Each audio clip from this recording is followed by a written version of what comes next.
Good morning, good afternoon, and good night. Welcome to the Amateur Otaku Podcast, where we're covering My Hero Academia Vigilantes or Illegals, depending where you are in the world. The title changes.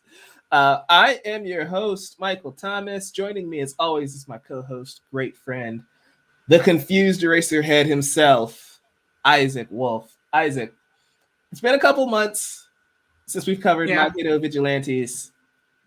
How you doing? I'm sleepy, but I'm good. Yeah.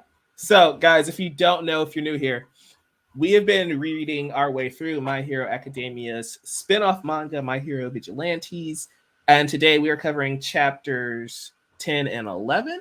So, if you aren't caught up to that point, you will just have to pause this one, go catch up. We're not that far ahead of you guys right now. And if you guys are up to date with My Hero Academia Vigilantes, I'm pretty sure you guys had a chapter come out last week. This is like a Yep. bi-weekly series.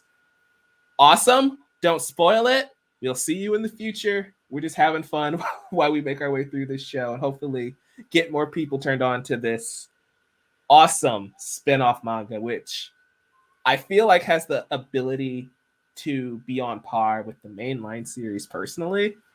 And these two chapters really cement it. So, first off, spoilers.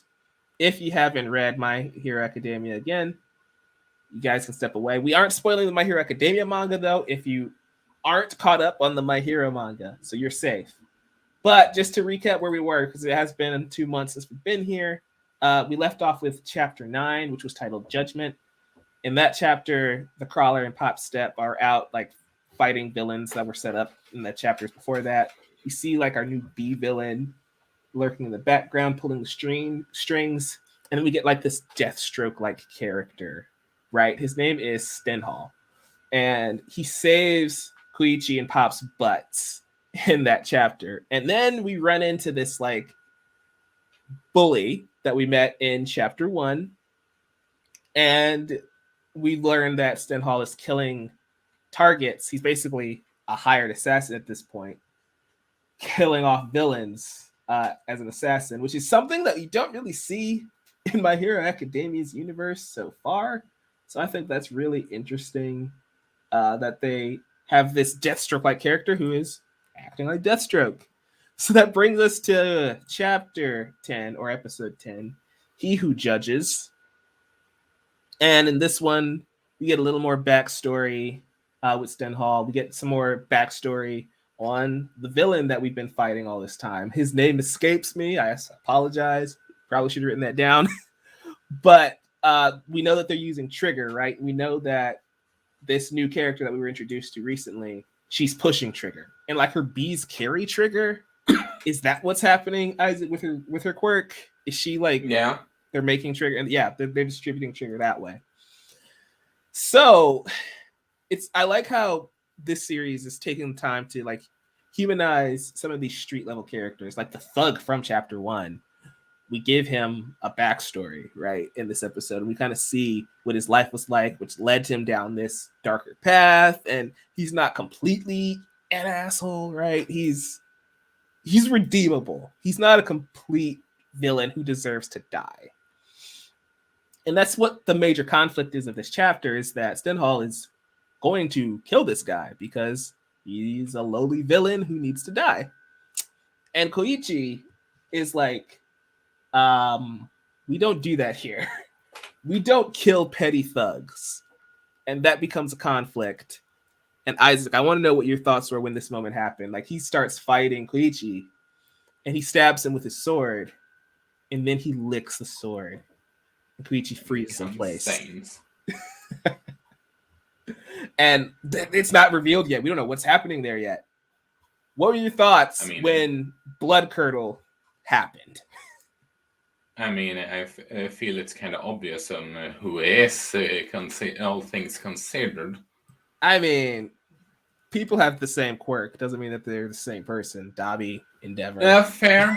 But it ends on a very dark note, that's for certain. Yeah. Such a good chapter because he's fighting Koichi and Koichi gets frozen and he's like, well, you must die. And then Knuckle Duster leaps into frame. Chapter ends with him saying, I'm here. And I love that that's becoming his catchphrase. All Might has the proper I am here, and Knuckle Duster is just saying, I'm here.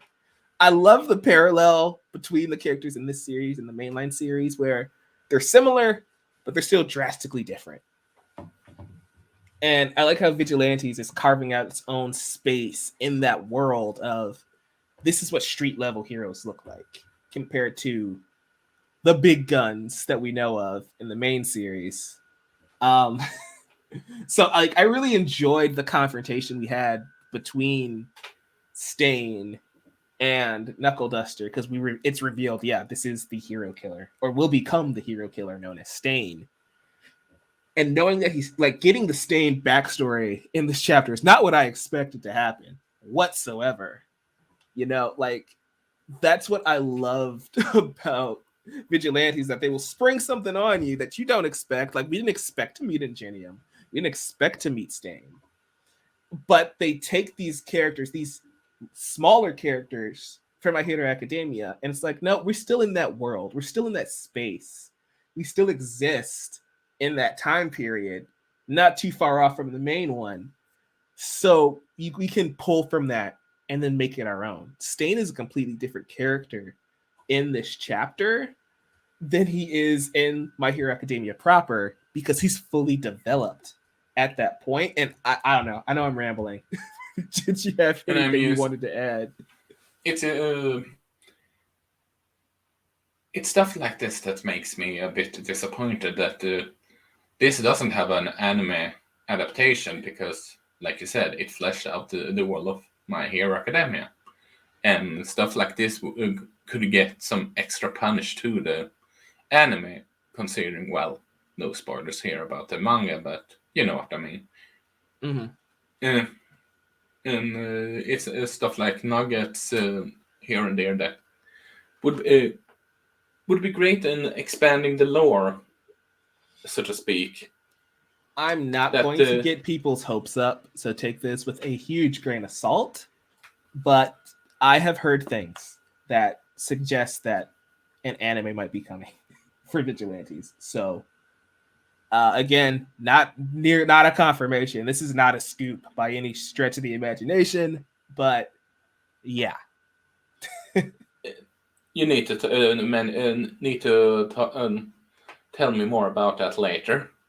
Will do. But I feel like season 7 of My Hero Academia might have a companion, is all I'm gonna say. All right here, right now. But yeah, like it's world building. That's really what it is. You're totally right, right? In the sense that we're not just building, like we're not just using Stain because we can. It's a narrative purpose for these characters, for Koichi, for Potstep, for Knuckle Duster.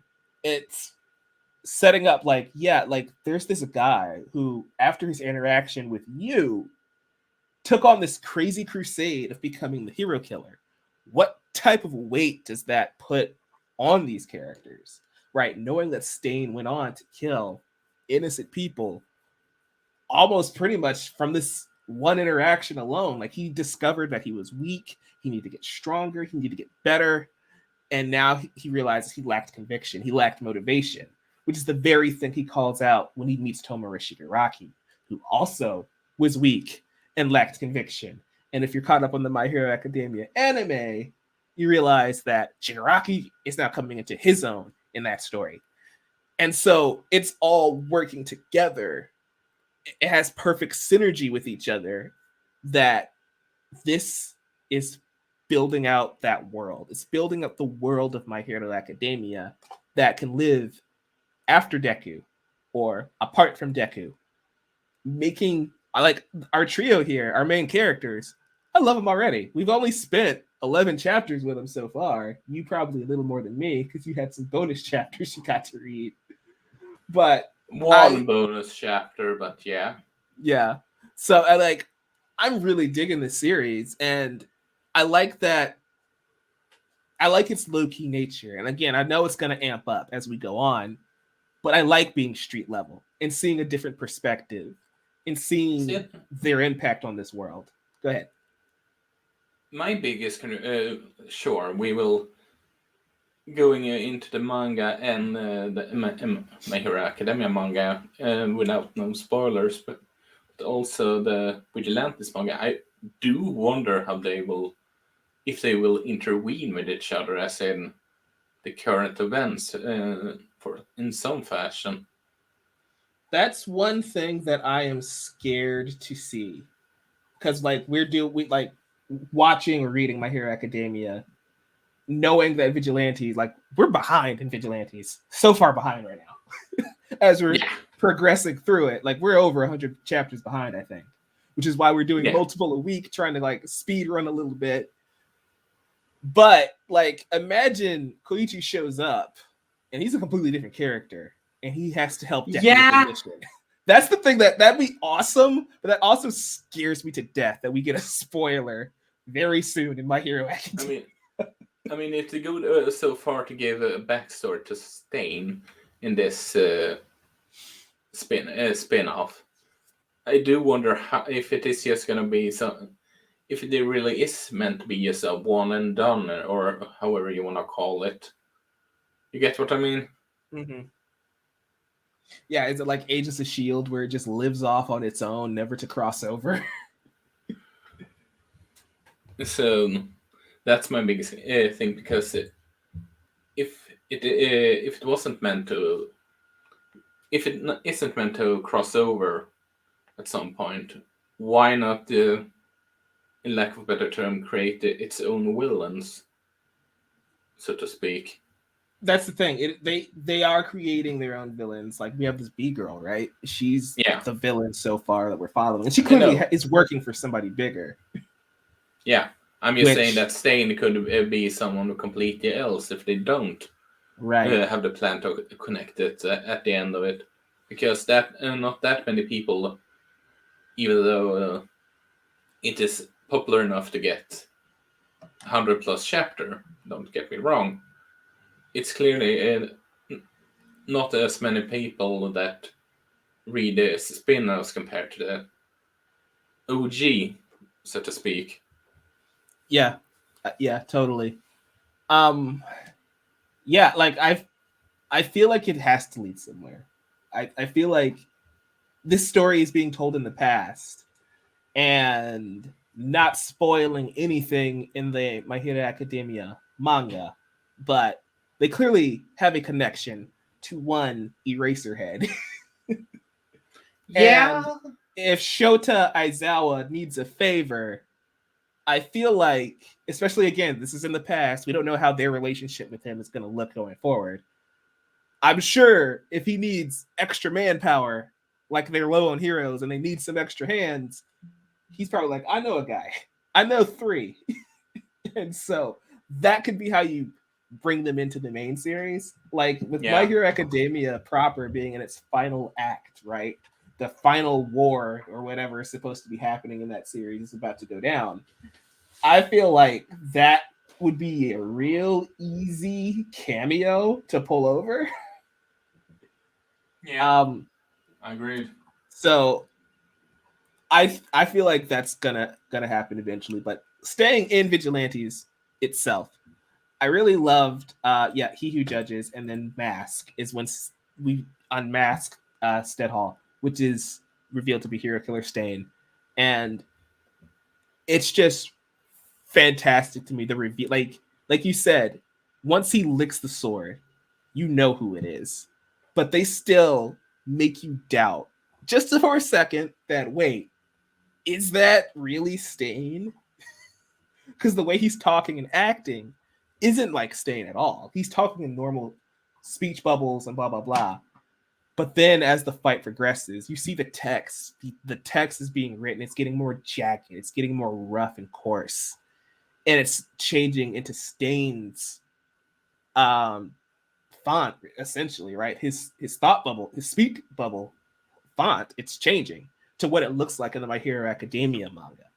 And yeah, exactly. That's what I love about comic books, right? Is that the text itself is a character reveal. You know?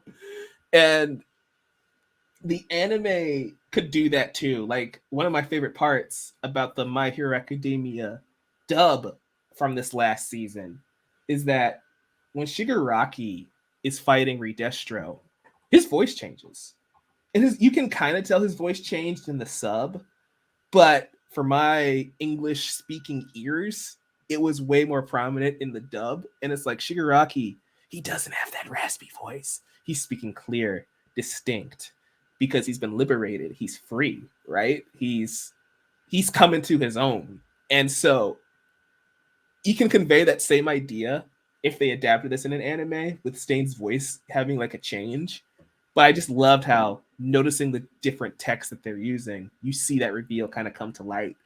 And I just love how Koichi, in a similar way to Deku, is willing to save this bully who's picking on him in the first chapter, much like Deku saved Bakugo, just showing like the true heroic nature of his character. And that's why, even though he's got a dumb quirk and like this slide and go thing, that's why with enough work, Ingenium told him you can become a hero. So good. Yeah. Was there any other thoughts you had, Isaac, on chapters 10 and 11? No. I'm just confused about the whole quote-unquote bonus chapter we talked about, but that's a story for another time. Yeah, if you guys have any idea what happened, Isaac and I are reading Vigilantes, and he got like a chapter that involved Aizawa and Midnight at a certain point, and I didn't. And so I don't know if he's getting something out of order or if I'm just missing a chapter. If you guys have any idea that's about, let us know in the comments. But yeah, we've been reviewing My Hero Academia, the anime, and also My Hero Academia manga. Anime, of course, is on hiatus until the fall, but we have been covering the manga every single week. So you guys check out those reviews every single week, every Monday or Sunday, depending when those go up. And we also been doing live streams for Attack on Titan's final season every Sunday night. So make sure you stay tuned for those and join us to talk some Shingeki no Kyojin, the final season. The rumbling is coming. Isaac, where can people find you, my man? Well, you can find my work over at Wolff Entertainment, and you can find me on Emblemaniac. We have a lot of stuff planning for next week. This week's Demon Slayer, covering Horimiya, which is a slice life anime romance comedy for, well, this year's Valentine's show, so to speak. I think last year we did Snow White with the red hair. Yeah, I think that was the one. But then we also are doing the one and only commentary track on In Resurrection, and I can't wait. It will be so glorious. Oh yeah, fun times ahead. Fun times ahead. Guys, we're so blessed getting Demon Slayer, getting Attack on Titan every freaking week. It's a blast here. If you guys want to subscribe, feel free to do so. No pressure. Make sure you check us out on Twitter at Amateur Otaku Pod, where we can talk anime all the live long day. And we will catch you next time. Go beyond. Plus Ultra.